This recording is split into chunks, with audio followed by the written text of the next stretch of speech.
सोदसी स्वान की नाई इत उत चितई चढ़ा भड़ी हाई इमी कुपंत बग देत खगेसा रहना तेज तन बुद्धि बल लेसा।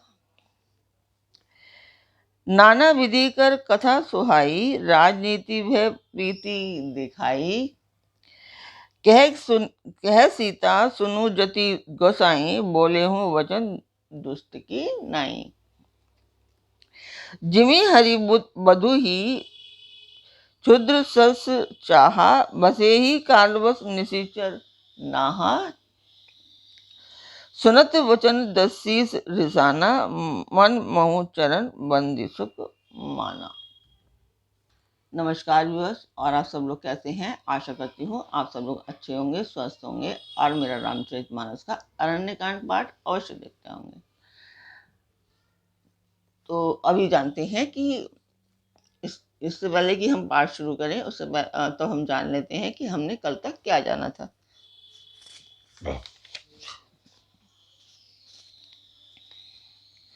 जब श्री रामचंद्र जी ने मारीच को मार दिया तब देवता बहुत से फूल बरसा रहे हैं और प्रभु के गुणों की गाथाएं गा रहे हैं। श्री रघुनाथ जी ऐसे दीनबंधु हैं कि उन्होंने असुर को भी अपना परम पद दे दिया। दुष्ट मारीच को मारकर श्री रघुवीर तुरंत लौट पड़े। हाथ में धनुष और कमर में तरकस शोभा दे रहा है। इधर जब सीता जी ने दुखभरी वाणी जब मरते समय मारीच ने हा राम कहा था सुनी तो वे बहुत ही भयभीत होकर लक्ष्मण जी से कहने लगी, तुम शीघ्र जाओ, तुम्हारे भाई बड़े संकट में हैं। लक्ष्मण जी ने हंसकर कहा, हे माता सुनो, जिनके भुकुटी विलास मात्र से सारी सृष्टि का लय हो जाता है, वे श्री राम जी क्या कभी स्वप्न में भी संकट में पड़ सकते हैं? इस पर सीता जी कुछ मर्म वचन कहने लगी। तब भगवान की प्रेरणा से लक्ष्मण जी का मन भी चंचल हो उठा। वे श्री सीता जी को वन और दिशाओं के देवताओं को सौंप कर वहां चले जहां रावण रूपी चंद्रमा के लिए राहु रूपी श्री राम जी थे। तो अब आते हैं हम अपने प्रश्न पर कि हम किस लिए ये पाठ कर रहे हैं। तो हमारा प्रश्न है मंदिर के लिए मंदिर बनवाने का, तो वही है, उसी के लिए प्रयासरत है। तो और उसे मैं आपका सहयोग चाहती हूँ कि आप लोग सब्सक्राइब करें, लाइक और शेयर करें, सो दैट कि हम मेरा ये जो मैंने प्रयत्न कर रही हूँ वो सफल हो पाए। तो मैं उस मंदिर की वीडियो आपको डाल देती हूँ, आप लोग देखिए।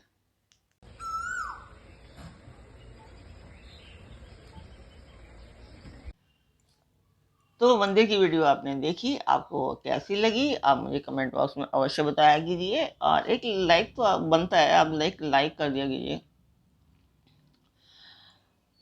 तो स्वागत करती हूँ मैं आप सभी का अपने इस कार्यक्रम रामचरितमानस के अरण्यकांड पाठ में। तो अब शुरू करते हैं आज का पाठ।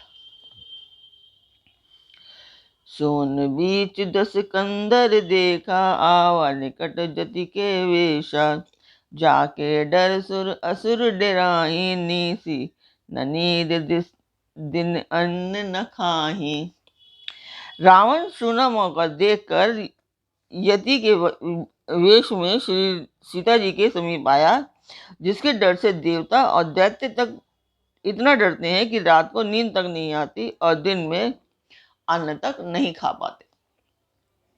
सो 10 शीस स्वान की नाई, इत उत चितई चला भड़ी हाई, इमी कुपंत बग देत खगेसा, रहना तेज तन बुद्धि बल लेसा। वही इस 10 सिर वाला रावण कुत्ते की तरह इधर उधर ताकता हुआ भड़ी हाई के लिए चला। काकभूषुंडी जी कहते हैं कि हे गरुड़ जी, इस प्रकार कुमार पर पैर रखते ही शरीर में तेज तथा बुद्धि एवं बल का लेश भी नहीं रह जाता। सुना पाकर कुत्ता चुपके से बर्तन भांडों में मुंह मारकर कुछ चुरा ले जाता है, उसे भड़ियाई कहते हैं। नाना विधि करी कथा सुहाई, राजनीति भय प्रीति दिखाई। कह सीता सुन जति गोसाई, बोले हूँ वचन दुष्ट की नाई। रावण ने अनेकों प्रकार की कथा सुहावनी कथाएं रचकर सीता जी को राजनीति, भय और प्रेम दिखलाया। सीता जी ने कहा, हे यति गोसाई, सुनो, तुमने तो दुष्ट की तरह वचन कहे हैं। तब रावण निज रूप दिखावा, भई सभय जब नाम सुनावा। कह सीता धरि धीर जुगाड़ा, आई गयौ प्रभु रघुकुल ठाड़ा। तब रावण ने अपना असली रूप दिखलाया और जब अपना नाम सुनाया तब तो सीता जी भयभीत हो गई। उन्होंने गहरा धीरज धर कर, अरे दुष्ट, खड़ा तो रह, प्रभु आ गए। जिमि हरि बधौहि क्षुद्र सस चाहा, बसे ही काल बस निश्चर नाहा। सुनत वचन दस शीस निशाना, मन महुर चरण बंद सुख नाना। जैसे सिंह की स्त्री को तुच्छ खरगोश चाहे, वैसे ही अरे राक्षस राज, तू मेरी चाह करके काल के वश हुआ है। वे वचन सुनते ही रावण को क्रोध आ गया, परंतु मन में उसने सीता जी के चरणों की वंदना करके सुख माना। क्रोधवंत तब रावण लीन सी रथ बैठाई, चला गगनपथ आतुर भय, रथ हाँक न जाई। फिर क्रोध में भरकर रावण ने सीता जी को रथ पर बैठा लिया और वह बड़ी उतावली के साथ आकाश मार्ग से चला, किंतु डर के मारे उससे रथ हाँका नहीं जाता था। हा जग एक वीर रघुराया, के ही अपराध विसारे हुदाया। आरती हरन सरन सुखदायक, हा रघुकुल सरोज दिन नायक। सीता जी विलाप कर रही थी, हाँ जगत के अद्वितीय और श्री रघुनाथ जी, आपने किस अपराध से मुझ पर दया भुला दी। हे दुखों के हरने वाले, हे शरणागत को सुख देने वाले, हा रघुकुल रूपी कमल के सूर्य। हा लक्ष्मण तुम्हारे नहीं दोषा, सो भल पाया उनकी रोसा। विविध विलाप करती वह देही, भूरी कृपा प्रभु दूर स्नेही। हा लक्ष्मण, तुम्हारा दोष नहीं है, मैंने क्रोध किया, उसका फल पाया। श्री जानकी जी बहुत प्रकार से विलाप कर रही हैं। प्रभु की कृपा तो बहुत है, परंतु वे स्नेही प्रभु बहुत दूर रह गए हैं। विपत्ति मोरी को प्रभु ही सुनावा, पुरोडास चेहरा सब खावा। सीता के विलाप सुनी भारी, भय चराचर जीव दुखारी। प्रभु को मेरी ये विपत्ति कौन सुनावे, यज्ञ के अन्न को गदह खाना चाहता है। सीता जी का भारी विलाप सुनकर जड़ चेतन सभी जीव दुखी हो गए। गीधराज सुनी आरती बानी, रघुकुल तिलक नारी पहचानी। अधम निशाचर लीने जाई, जिमि मले चिक बस कपिला गाई।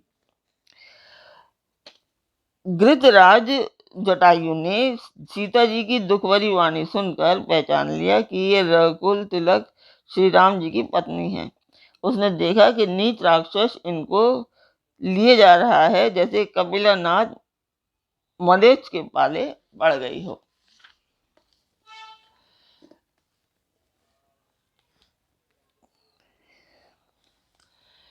सीते पुत्र करसी जनि त्रासा, करि हऊ जातु धान कर नासा।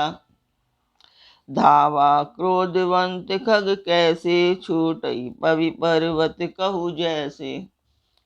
वह बोला, हे सौती पुत्री, भय मत कर, मैं इस राक्षस का नाश करूंगा। वह पक्षी क्रोध में भरकर कैसे दौड़ा, जैसे पर्वत की ओर वज्र छूटता हो। रे रे दुष्ट ठाड़ किन होहि, निर्भय चले सी न जाने ही मोहि। आवत देखि कृतांत समाना, फिर दस कंदर कर अनुमाना। उसने ललकार कर कहा, रे रे दुष्ट, खड़ा क्यों नहीं होता? निडर होकर चल दिया। मुझे तूने नहीं जाना। उसको यमराज के समान आता हुआ देखकर रावण घूमकर मन में अनुमान करने लगा।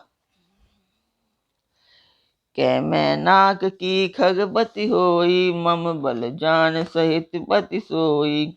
जाना जरट जटायु एहा, मम कर तीरथ छाड़ी ही देहा। यह या तो मैनाक पर्वत है या पक्षियों का स्वामी गरुड़, पर वह तो अपने स्वामी विष्णु सहित मेरे बल को जानता है। रावण ने उसे पहचान लिया और बोला, यह तो बूढ़ा जटायु है, यह मेरे हाथ रूपी तीरथ में शरीर छोड़ देगा।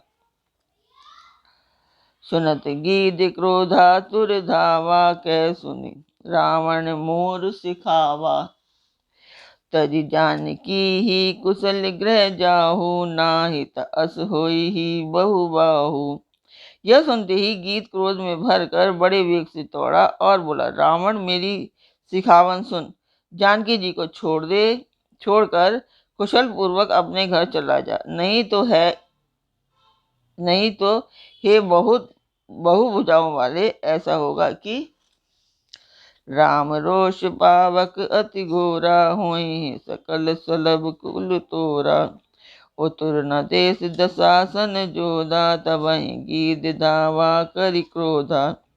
श्री राम जी के क्रोध रूपी अत्यंत भयानक अग्नि में तेरा सारा वंश पतिंगा हो जाएगा।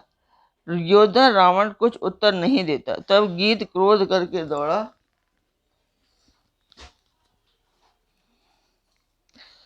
धरि कच बिरत कीन महिम गीरा, सितहि राखी गीत पुनि भीरा। चोचन मारी विदा रेही देही, दंड एक भई मूर्छाते ही। उसने बाण पकड़कर उसे रथ के नीचे उतार दिया। रावण पृथ्वी पर गिर पड़ा। गीत सीता जी को एक ओर बिठाकर फिर लौटा और चोंचों से मार मार कर रावण के शरीर को विदीर्ण कर डाला। इससे उसे एक घड़ी के लिए मूर्छा हो गई। तब सक्रोध निशिचर खिसियाना, काढ़े सी परम कराल कृपाना। काढ़े सी पंख परा खग धरनी, सुमिरु राम करि अद्भुत करनी। तब खिसियाए हुए रावण ने क्रोधयुक्त होकर अत्यंत भयानक कटार निकाली और उससे जटायु के पंख काट डाले। पक्षी जटायु श्री राम जी की अद्भुत लीला का स्मरण करके पृथ्वी पर जा गिरा।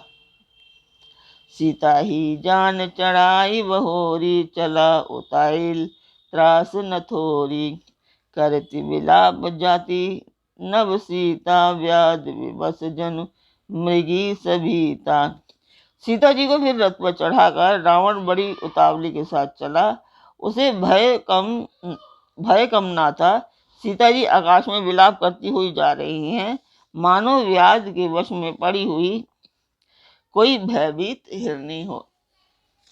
गिरि पर बैठ कपिन निहारी, कई हरि नाम दीन पट डारी। एहि विधि सीतहि सो ले गयऊ, बन अशोक में राखत भयऊ। पर्वत पर बैठे हुए बंदरों को देखकर सीता जी ने हरि नाम लेकर वस्त्र डाल दिया। इस प्रकार वह सीता जी को ले गया और उन्हें अशोक वन में जा रखा। हारी पराखल बहुविधि भय, अरु प्रीति दिखाई। तब अशोक पादप नर राखे, सी जतन कराई। सीता जी को बहुत प्रकार से भय और प्रीति दिखलाकर जब वह दुष्ट हार गया, तब उसने यत्न करा के अशोक वाटिका के नीचे रख दिया। तो आज का पाठ हम यहीं पर पूर्ण करते हैं। कल फिर मिलेंगे एक नए पाठ में, एक नई उमंग, एक नई तरंग के साथ। तब तक आप लोग मेरा चैनल सब्सक्राइब कीजिए, लाइक कीजिए और शेयर कीजिए। और एक लाइक तो कर दिया कीजिए पहले से जब आप देखना शुरू करते हैं। और अपने परिवार और मित्रगणों को भी अवश्य कहिए लाइक और सब्सक्राइब करने के लिए। शेयर करते जाइए ताकि जो मेरा उद्देश्य है पूर्ण हो सके। मंदिर का उद्देश्य है एक शुभ कार्य है, इसके लिए तो सबको हाथ बढ़ाना चाहिए। तो यही है। तो कल फिर मिलते हैं एक नए पार्ट में, एक नई उमंग, एक नई तरंग के साथ। तब तक के लिए नमस्कार।